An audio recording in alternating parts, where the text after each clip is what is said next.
Hi friends. Welcome to Guidely JP shape YouTube channel Tamil. இந்த வீடியோவில் நம்ம ரீட்டைல் பேங்கிங் அண்ட் வெல்த் மேனேஜ்மெண்ட்டோட previous year questions வச்சு நம்ம கான்செப்ட்ஸ் பார்க்க போகிறோம். சேம் நம்ம எப்படி வந்து Indian economy and financial system and principles and practice of banking வந்து நம்ம மே 2025 கொஸ்டின்ஸ் வச்சு நம்ம வந்து கான்செப்ட்ஸ் பார்த்தோமோ அதே மாதிரி இந்த சப்ஜெக்ட்டுக்கும் நம்ம வந்து பார்க்க போகிறோம். சரிங்களா? செவரல் பார்ட்ஸில் this is part 1 of this video. Module ஏல உள்ள ஒரு கொஸ்டின்ஸ் வச்சு தான் நம்ம வந்து இன்னைக்கு நம்ம பார்க்க போகிறோம். சரிங்களா? ஓகே. ஃபர்ஸ்ட் கொஸ்டின் உங்களுக்கானது எதுன்னு பார்த்தீங்க அப்படின்னா, ரீட்டைல் பேங்கிங். ஃபர்ஸ்ட் வந்து ரீட்டைல் பேங்கிங்னா ஜென்ரலாக உங்களுக்கு எல்லாருக்குமே தெரிஞ்சிருக்கும். ரீட்டைல் பேங்கிங்ன்றது என்னன்னா, இண்டிவிஜுவல் கஸ்டமர்ஸை வந்து டார்கெட் பண்ணி நம்ம அதுக்குரிய liability products and asset products இதுதான் வந்து பார்த்தீங்க அப்படின்னா ரீட்டைல் பேங்கிங் வரும். சரிங்களா? ஸோ இப்போ கொஸ்டின் என்ன அப்படின்னா, regarding the product offerings and delivery channels of retail banking which statement is true கேட்டிருக்காங்க. Retail banking offers a limited range of liability products but wide range of asset products கிடையாது. ஏன்னா liability ப்ராடக்ட்ஸ்மே வந்து limited கிடையாது, நிறையா இருக்கு. சரிங்களா? அடுத்து plethora of service products are available to various customer categories. Yes, இது correct. Services are extended through both physical பிரான்ச்சஸ்லையும் இது பண்ணுவாங்க, த்ரூ ஆன்லைன் மூலியமாகவும் கிடைக்கும். எஸ், இதுவும் கரெக்டு. ஃபோர்த் வந்து retail banking primarily source business கிடையாது, இது வந்து இண்டிவிஜுவலுக்கானது. So 2 and 3 is the correct answer. Option B is the correct answer. சரிங்களா? ஓகே. நம்ம அதே சொன்ன மாதிரி ரீட்டைல் பேங்கிங்ன்றது இண்டிவிஜுவல் கஸ்டமர்ஸுக்கான ஒரு ப்ராடக்ட்ஸ். சரிங்களா? அப்போ அது வந்து லிமிடெட் ரேஞ்ச் கிடையாது, ஒயிட் ரேஞ்சே இருக்கும். போத் அசட் சைடும் இருக்கும், லைபிலிட்டி சைடு இருக்கும். லைபிலிட்டி சைடு என்னென்ன, savings account, current account, term deposit, இந்த மாதிரி எல்லாமே இருக்குது. ஃபிக்ஸ்ட் டெபாசிட் இது எல்லாமே இருக்குது. அதே மாதிரி அசட் சைடு பார்த்தீங்க அப்படின்னா personal loan, home loan, credit card, auto loan எல்லாமே இருக்குது. சரிங்களா? ஸோ அதே மாதிரி இது பிஸ்னஸுக்கு கிடையாது, இது வந்து இண்டிவிஜுவலுக்கானது. சரிங்களா? இது வந்து போத் ஃபிசிக்கல் அண்டு ஆன்லைன் சேனல்ஸ்லேயே இருக்கும். நீங்கள் நிறையா வந்து நீங்கள் உங்கள் மொபைல் ஆப்லேயே பேங்கிங்லேயே மொபைல் பேங்கிங்லேயே வந்து நீங்கள் வந்து கிரெடிட் கார்டு அப்ளை பண்ணி வாங்குற மாதிரி இருக்கும். இல்லைனா வந்து ப்ரீ லோன்ஸ் வந்து பார்த்தீங்க அப்படின்னா, இப்போ எஸ்பிஐலலாம் பார்த்துக்கிட்டீங்க அப்படின்னா யோனோவில் வந்து பிஏபிஎல்னு சொல்லுவாங்க. சரிங்களா? ப்ரீ அப்ரூவ்டு பர்சனல் லோன்ட்டு. அதெல்லாம் வந்து இப்போ இதெல்லாம் வந்து நீங்கள் பிரான்ச்சுக்கு வந்து டாக்குமெண்டேஷன் எதுவுமே இருக்காது. டேரெக்டாக நீங்கள் வீட்டில் உட்காந்து அந்த ஆன்லைன் பேங்கிங்லேயே நீங்கள் வந்து எடுத்துக்கலாம். இதெல்லாம் தான் வந்து ஆன்லைன் சேனல்ஸ். சரிங்களா? ஃபிசிக்கல் பிரான்ச்சஸ்லையும் இருக்குது, ஆன்லைன் சேனல்ஸ்லையும் இருக்குது. சரிங்களா? Okay. Which of the following statements advantages of retail banking are true. Advantages of retail banking என்னன்னு பார்ப்போம். எது ட்ரூன்னு கேட்டிருக்காங்க. Attractive and wide spread interest rates possible. Okay, correct. சரிங்களா? Attractive, okay, correct. Credit risk is generally well diversified due to relatively small amounts. Correct. Large number of clients simplify marketing. Yes, correct. Large customer base இருக்கும் இந்த retail பேங்கிங்ல. Customer frequently ஸ்விட்ச் இல்லை, தப்பு. சரிங்களா? Customer வந்து frequently ஸ்விட்ச் பண்ண சொல்லியிருக்காங்க, கிடையாது. ஸ்விட்ச் வந்து நடக்கும், பட் ஆனால் ஃப்ரீக்வென்ட்லி வந்து நடக்காது. ஏன்னா அதை நான் என்னன்ற எக்ஸ்பிளைன் பண்ணுற பாருங்க. அப்போ ஆன்சர் என்ன? 1, 2 and 3. Option B is the correct answer. சரிங்களா? இது வந்து ஒயிட் ஸ்ப்ரெட் இன்ட்ரெஸ்ட் ஸ்ப்ரெட் நம்ம வைக்கலாம். ஏன்னா கஸ்டமர்ஸ் வந்து பார்த்தீங்கன்னா டிஃப்ரெண்ட் கேட்டகரியில் வந்து பார்த்தீங்கன்னா இப்போ கவர்மெண்ட் சேலரி கஸ்டமர்ஸ் இருப்பாங்க, கார்பரேட் சேலரி கஸ்டமர்ஸ் இருப்பாங்க, ப்ரைவேட் எம்ப்ளாயீஸ்ன்னு இருப்பாங்க, அப்புறம் கான்ட்ராக்ட் எம்ப்ளாயீஸ்ன்னு இருப்பாங்க. இந்த மாதிரி நமக்கு கஸ்டமர் பேஸ் வந்து நிறையா இருக்கிறனால ஒவ்வொருத்தவங்களுக்கும் ஒவ்வொரு இன்ட்ரெஸ்ட் ரேட் வந்து நம்ம பேங்கிங் நீங்கள் பார்த்துருப்பீங்க. ஒயிட் ஸ்ப்ரெட் இன்ட்ரெஸ்ட் ரேட்ஸ் வந்து இருக்கும். சரிங்களா? அதான் வந்து ஃபர்ஸ்ட் பாயிண்ட். செகண்ட் வந்து கிரெடிட் ரிஸ்க் வந்து டைவர்சிஃபைடு. ஏன்னா ஸ்மால் லோன் அமௌண்ட் தான். நீங்கள் பர்சனல் லோன்லாம் வந்து பார்த்தீங்கன்னா மேக்ஸிமம் 30 lakhs 35 lakhs தான் வாங்க முடியும். பர்சனல் லோன்லாம் எல்லாத்துக்கும் வந்து லிமிட் இருக்கும். சரிங்களா? அன்லஸ் வந்து ஒரு கார்பரேட் ஒரு எம்எஸ்எம்இ லோனோ இல்லை ஒரு எஸ்எம்இல பார்த்தீங்க அப்படின்னா க்ரோர்ஸில் இருக்கும். இந்த இதில் வந்து க்ரோர்ஸ்லாம் லோன் கொடுக்க முடியாது. உங்களுக்கு வந்து அமௌண்ட் கம்மி, அது எல்லாருக்கும் பிரின்ற போது ரிஸ்க் வந்து டைவர்சிஃபை ஆகும். சரிங்களா? இங்கேயும் கான்சென்ட்ரேட் ஆகாது. சரிங்களா? Okay. Large numbers of clients இப்போ இது வந்து மார்க்கெட்டிங் வந்து பார்த்தீங்கன்னா நமக்கு சிம்பிளாக இருக்கும். ஏன்னா இப்போ ஒரு பர்சனல் லோனுன்றது அவங்க வந்து எங்கே வேலை சேலரி எம்ப்ளாயிஸ் தான் நம்ம பர்சனல் லோன் கொடுப்போம். அவங்க எதர் கவர்மெண்ட் டிபார்ட்மெண்ட்டாக இருக்கலாம், இல்லை ப்ரைவேட்டாக இருக்கலாம், இல்லை ஐடியாக இருக்கலாம், எப்படி வேணா இருக்கலாம். அவங்களுக்கு எல்லாருக்கும் என்ன, கம்மியான இன்ட்ரெஸ்ட் ரேட்டில் பர்சனல் லோன் வாங்கணும்னு தான் ஆசைப்படுவாங்க. கிளைண்ட்ஸ் ஜாஸ்தி இருப்பாங்க, பட் நமக்கு வந்து ஒரே ஒரு மார்க்கெட்டிங் நம்ம வந்து பண்ணா போதும். டார்கெட்டா நம்ம ஸ்பெசிஃபிக்கா போய் வந்து நம்ம பண்ணணும்னு அவசியம் இல்ல. சரிங்களா? அடுத்து கஸ்டமர்ஸ் ஃப்ரீக்வென்ட்லி ஸ்விட்ச். இதுதான் வந்து பார்த்தீங்கன்னா, ஸ்விட்ச் பண்ணுவாங்க. இப்போ ஃபார் எக்ஸாம்பிள் நீங்க பாருங்களேன், இப்போ ஒரு ஹோம் லோன் ஒரு ஹோம் லோன் கஸ்டமர் இருக்கான்னு வச்சுக்கோங்களேன். அவரு வந்து அடுத்து ஏதாவது வந்து ஒரு கார் லோன் ஏதாவது வாங்கணும்னா, இப்போ நம்ம பேங்க்ல எடுத்திருக்காரு அப்படின்னா, அடுத்து நம்மட்ட தான் வந்து சார் கார் லோன் எடுக்கலாம்னு இருக்கேன். அப்படின்னு சொல்லிட்டு நம்மட்ட தான் வருவாரு. சரிங்களா? ஸோ அவங்க ஹோம் லோனுக்கு ஒரு ஒரு பேங்க்கு, கார் லோனுக்கு ஒரு பேங்க்கு, கிரெடிட் கார்டுக்கு ஒரு பேங்க் அப்படின்னு போறது கிடையாது. சரிங்களா? ரேரா நடக்கும். பட் ஆனா மோஸ்ட்லி ஸ்விட்ச் பண்ண மாட்டாங்க. அதனால தான் வந்து 4த் பாயிண்ட் தப்புன்னு நம்ம சொல்லியிருக்கோம். சரிங்களா? ஓகே. ஸோ இது வந்து பார்த்தீங்க அப்படின்னா, மேட்ச் த ஃபாலோயிங் கேட்டிருக்காங்க. எஸ்பியு இன்டிகிரேட்டட் டிபார்ட்மெண்டல் அப்படின்ட்டு. ஸோ இது வந்து பார்த்தீங்க அப்படின்னா, 1 வந்து பி மேனேஜ்மெண்ட் பை எஸ்பியுன்றது ஸ்ட்ராட்டஜிக் பிஸ்னஸ் யூனிட்டு. ஸோ இது வந்து மேனேஜ்மெண்ட் பை அப்ஜெக்டிவ். இன்டெகிரேட்டட் பார்த்தீங்க அப்படின்னா, unified business model through scale. Departmental through manager and chain of command. So answer வந்து A. Option A is the correct answer.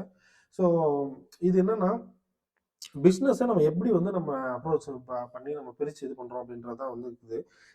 இப்போ நீங்கள் ஒரு எல்லா பேங்க்லையுமே வந்து ஒரு பிஸ்னஸ்க்கும் வந்து ஒரு பிஸ்னஸ் யூனிட் தனியாக வச்சுருப்பாங்க. ஃபார் எக்ஸாம்பிள் இப்போ நான் எஸ்பிஐ சொல்கிறேன், ஏபியூ அப்படின்னு சொல்லுவாங்க. ஏபியூனா என்னன்னா அக்ரி பிஸ்னஸ் யூனிட். சரிங்களா? ஒரு செக்மெண்ட்டுக்கும் இப்போ அக்ரிகல்ச்சருக்கு அக்ரி பிஸ்னஸ் யூனிட் இருக்கும். அதே மாதிரி நீங்கள் ஹோம் லோன்லாம் பார்த்துட்டீங்க அப்படின்னா ஆர்இ ஹெச்பியூன்னு இருக்கும். அப்படின்னா என்னன்னா real estate and housing business unit. சரிங்களா? அதே மாதிரி எஸ்எம்இபிஓ, இப்படி ஒரு இதுக்கும் தனித்தனியாக பிஸ்னஸ். ஸோ அப்படி வைக்கும் போது அவங்க அதில் வந்து அது இன்ட்ரெஸ்ட் ரேட் ஃபிக்ஸ் பண்ணுறதா இருக்கட்டும், நியூ ப்ராடக்ட்ஸ் இன்ட்ரடியூஸ் பண்ணுறதா இருக்கட்டும், எல்லாமே வந்து அதில் ஒரு இது நடக்கும். சரிங்களா? ஸோ அந்த அப்ரோச் தான் வந்து இந்த ஸ்ட்ராட்டஜிக் பிஸ்னஸ் ஓவர்வியூன்னு சொல்லுவாங்க. Divides businesses into smaller autonomous divisions called SBUs. சரிங்களா? ஸோ இது வந்து என்னன்னா small enough to be flexible but large enough to control the important factors affecting long term performance. So each business unit ஒரு target ஒரு இது வச்சிருப்பாங்க. சரிங்களா? So in new generation private sector banks the SEB business is very clear. சரிங்களா? So நீங்க research பார்த்தீங்க அப்படின்னா ஒரு காமனாக இருக்கிறது ஒய்டி ஸ்ப்ரெட் பார்த்தீங்க அப்படின்னா அந்த எஸ்பியூ தான் வந்து நிறைய பேங்க்ஸில் வந்து அடாப்ட் ஆகி யூஸ் பண்ணிட்டு இருக்காங்க. சரிங்களா? ஸோ இது வந்து என்னன்னா மேனேஜ்மெண்ட் பை அப்ஜெக்டிவ் எம்பிஓ. சரிங்களா? Okay. So departmental approach overview. Departmental அப்ரோச்ன்றது என்னன்னா, இப்போ நம்ம வந்து ஈச் செக்மெண்ட்டை பார்த்தோம். இதில் எப்படி பிரிப்பாங்க அப்படின்னா marketing department, finance department, deposit department, இப்படி பிரிச்சிருவாங்க. சரிங்களா? So accounting, marketing, finance, planning இப்படி டிபார்ட்மெண்ட் வைஸ் பிரிச்சாங்க அப்படின்னா அது வந்து டிபார்ட்மெண்டல் அப்ரோச் ஓவர்வியூ. சரிங்களா? ஓகே. Integrated approach. இன்டிகிரேட்டட் அப்ரோச்ன்றது கொஹசிவ் யூனிஃபைடு அப்ரோச். சரிங்களா? ஒரு தனித்தனியாக பிரிக்காம ஒரு யூனிஃபைடு என்டிட்டியா அஸ் அ ஹோலா நம்மளோட கோல்ஸு, நம்மளோட அப்ஜெக்டிவ்ஸு, நம்மளோட டார்கெட் என்ன அப்படின்றத பார்க்கறது வந்து ஹோலிஸ்டிக்கா பார்த்தா அப்படின்னா அதுதான் வந்து இன்டிகிரேட்டட் அப்ரோச் ஓவர்வியூ. சரிங்களா? Okay. Evaluate the strategic rationales behind the business approaches in retail banking. So strategic rationales behind the business approaches in retail banking கேட்டிருக்காங்க. The என்னன்னா ஃபர்ஸ்ட் ஒன் பார்ப்போம். The core idea behind segmented approach for PSBs with large networks is to enable focused strategies for different branch classifications. Yes, correct. Old private banks limited extent of segmentation increases stronger adherence to an unified corporate objective for retail operations other than distinct. Yes, correct. New generation private banks வந்து mix of is correct. The absence of specific business on double lines இது தப்பு. So 1, 2 and 3 answer B தான் வந்து correct. So the core idea behind segmented approach for PSBs with large networks so enable focused strategies for different branch classifications. So வந்து ஒரு பெரிய public sector பேங்க்கு ஒரு extensive branch network இருக்கிற ஒரு bank வந்து customers வந்து செக்மெண்ட் பண்ணிடுவாங்க. நான் சொன்ன மாதிரி அக்ரி, எஸ்எம்இ, ஆர்இஎஸ்பி இந்த மாதிரி செக்மெண்ட் பண்ணிடுவாங்க. சரிங்களா?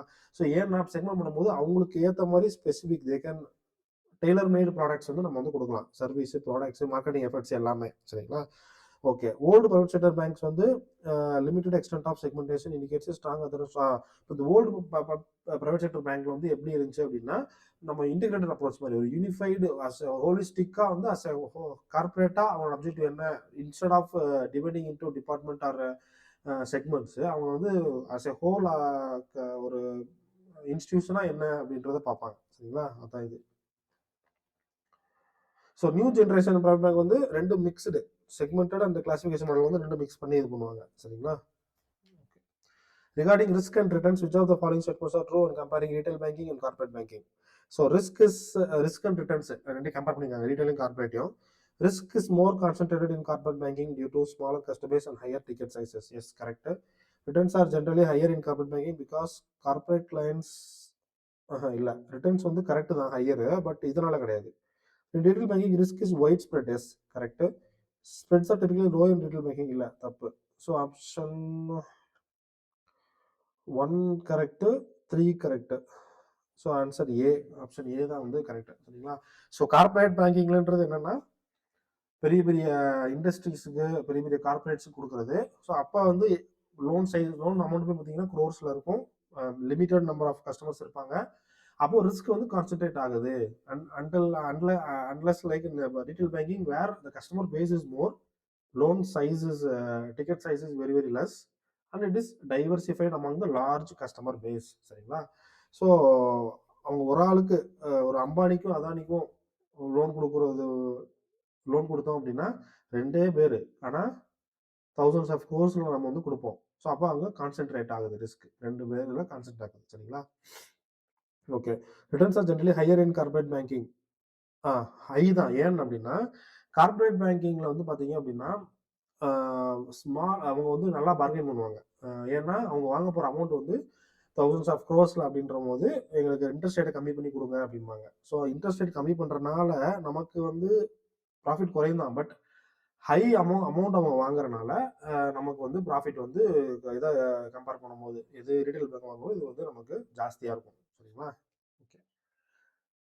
ரிஸ்க் வந்து நான் சொன்ன மாதிரி ஸ்ப்ரெட் ஆயிரும் ரீட்டைல் பேங்கிங்ல, ஆனால் கார்பரேட் பேங்கிங்ல வந்து அது கான்சென்ட்ரேட் ஆகும். சரிங்களா.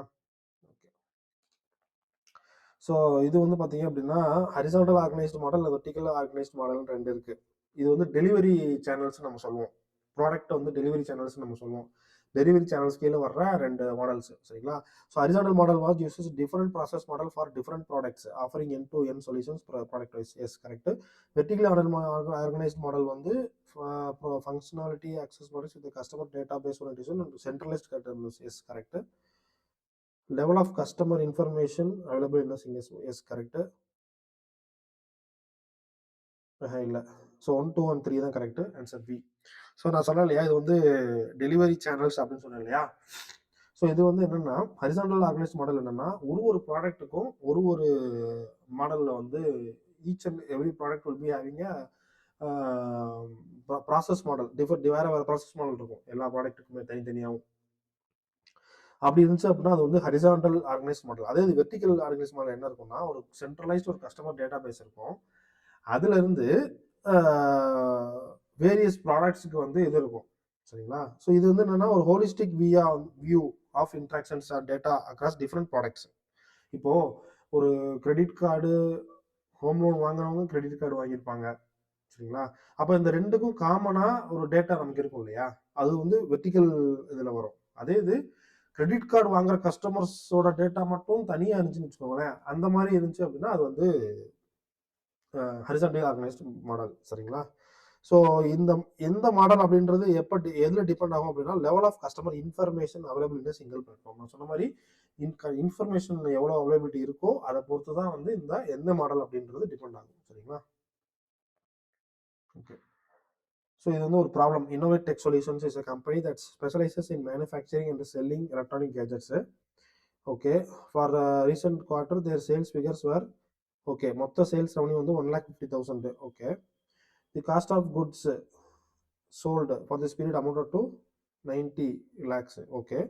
அடிஷ்னலி இன்னோவேட் டெக் இன்க்ளூட் அப்போ ஆப்ரேட்டிங் எக்ஸ்பென்ஸ் வேறு அவங்களுக்கு இருந்திருக்கு. எவ்வளோ? 35 லட்சம். சரிங்களா.